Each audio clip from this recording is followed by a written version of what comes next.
ये अब तक की सबसे बड़ी ब्रेकिंग है। और अब एक बड़ी खबर आपको बता दें, भारत और अमेरिका की वो ऐतिहासिक डिफेंस डील जिसको लेकर चीन की नींद उड़ी हुई है।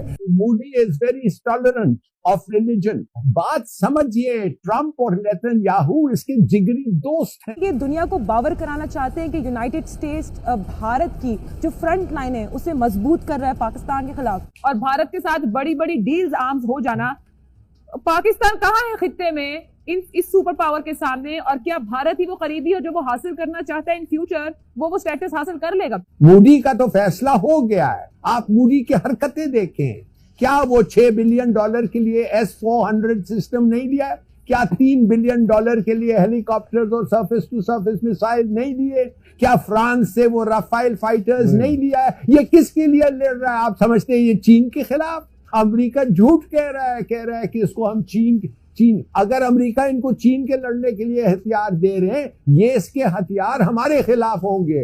एक इंडियन सफीर ने मुझे कहा, इनफॉर्मली मुझे कहा, कहने लगा जिस दिन तुम्हारे न्यूक्लियर वेपन्स खत्म होते हैं 5 और बांग्लादेश बनेंगे। अनफॉर्चुनेट रियलिटी है कि इस वक्त अमेरिका का झुकाव बहुत वाज़ेह तौर पर इंडिया की तरफ नेक्सस है मोदी और ट्रंप का, जो हम देख भी रहे हैं, डिफरेंट किस्म का माइंडसेट है जो इन दोनों मुल्कों के अंदर भी प्रिवेल कर रहा है बहुत ज्यादा। ये सब तीनों मिले हुए हैं, ये तीनों जिगरी दोस्त हैं, नेतन्याहू, ट्रंप और मोदी। डोनाल्ड ट्रंप ने इसको अपनी इलेक्टोरल कैंपेन में भी ये बात की थी और उसके बाद भी उन्होंने कहा कि हम अपनी स्ट्रेटेजिक पार्टनरशिप को नई हाइट्स पे लेकर जाएंगे और हमारा हिंदुस्तान के साथ मजीद ताल्लुकात बेहतर होंगे। मोदी की अभी आप मोदी की लेटेस्ट आप तकरीर सुने जो उसने जाके कुछ कॉर्पोरेट सेक्टर में की है, उसमें वो तमाम चीजें 370 से लेके सिटीजनशिप बिल एक्ट से लेके नीचे तक गिनवाता है और कहता है डन डन डन डन। देखिए उनका मकसद, खास तौर मोदी का,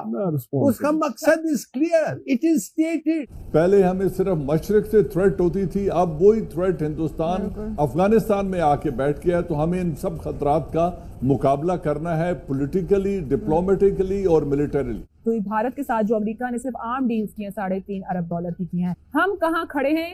इसमें किसकी जीत किसकी शिकस्त हुई, या भारत अमेरिका का ताल्लुक और मजबूत हुआ और हमें सिर्फ एक लॉलीपॉप दे के एक बयान में? काम यह होगा कि अगर जरूरत पड़े पाकिस्तान को जाके 80-90% हमारे न्यूक्स जिधर उनको पता है उनको डिसआर्म करें।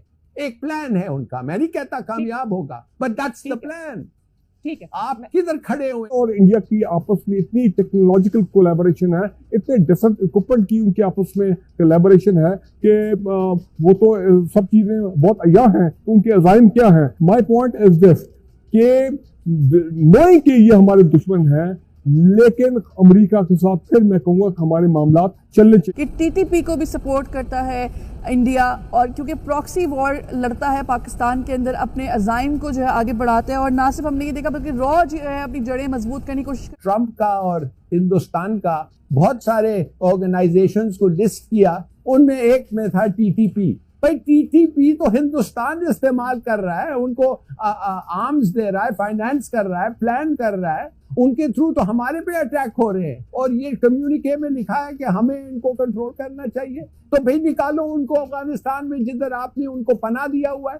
ये मैं आपको बता रहा हूँ, दिस इज एक ये जॉइंट कम्युनिके। अगर आप इसको पढ़ लें तो आपको पता चलेगा कि क्या बड़ा होक्स है। चले मुझे दो फिक्रों में ये बताइए हिलाली साहब, हम किधर खड़े हैं? पाकिस्तान के फौज चले जाए कश्मीर के अंदर, हमारी प्लानिंग, हमारी स्ट्रेटेजी, हम किधर खड़े हैं? देखिए, आप एक दफे जब आपको पता चला आपके दोस्त किधर हैं और दुश्मन किधर हैं, उसके बाद मुझे कहने की क्या जरूरत है? पॉलिसी आपने अपनी खुद मुरक्कब। कश्मीर के लिए ट्रंप का कोई किरदार हो सकता है? कश्मीर के लिए ट्रंप का कोई किरदार नहीं है। ट्रंप कश्मीर के लिए यूएनओ का भी कोई किरदार। यूएनओ तो भाई खत्म हो गई है। नहीं, वो अपने आप को बार-बार सालिस UNO has become UNC, United Nation Corporation, जिसका जनरल मैनेजर अमेरिका है। जब उन्होंने किसी मुल्क पे हमला करना होता है तो यूएनओ से 2 मिनट में करारदाद ले लेते हैं। जहां उन्होंने अमन कायम करना होता है वहां आपका ये आया हुआ था ना यूएन का सेक्रेटरी जनरल, वो यहाँ के क्या कह रहे थे कि कश्मीर का मसला हल होना चाहिए वहां पे, यानी चाहिए, वो हमें पढ़ा रहे थे कि चाहिए। तो बात यह है कि कश्मीर का मसला कश्मीरियों ने हल करना है। रूस हिंदुस्तान को कभी नहीं छोड़ेगा, याद रखें। एक तो हथियार इतना खरीदता है रूस से, दूसरा ट्रेड इतना है रूस से, और तीसरा उनका एक हिस्ट्री ऑफ रिलेशनशिप है अगर इंडो सोवियत ट्रीटी नहीं होता तो शायद इंदिरा गांधी बांग्लादेश की जंग में नहीं जाती। अब मैं आपको कहना चाहता हूं कि मुनाफकत देखिए, इसके असरात खित्ते में और पाकिस्तान के लिए क्या हो सकते हैं?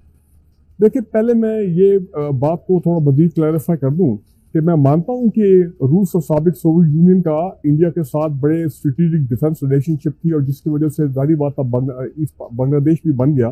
कुल अमेरिका और इसराइल और इंडिया के आपस में जो नेक्सस है, बिल्कुल पाकिस्तान की न्यूक्लियर प्रोग्राम हो गया, पाकिस्तान की कौमी सलामती होगी। The fact that we are a Muslim country, वो तो बिल्कुल उसमें कोई शक नहीं कि ये आपके स्वर्न एनिमीज हैं, आप इनको ट्रस्ट नहीं कर सकते।